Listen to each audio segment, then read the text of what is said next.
A typical installation will take 1 to 2 hours.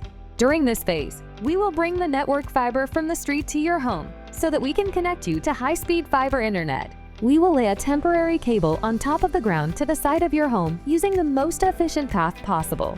We will consult with you on the placement of this cable to ensure it is placed in an area that is safe and minimally invasive.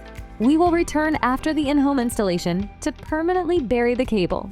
In some instances, if the path of a temporary cable needs to cross a physical barrier such as a sidewalk or driveway, the installation would be delayed while our third-party drop-bury company calls and locates for underground utilities on your property. Once the locates are clear, they will permanently bury the fiber cable and notify the installation team to reschedule the installation with you.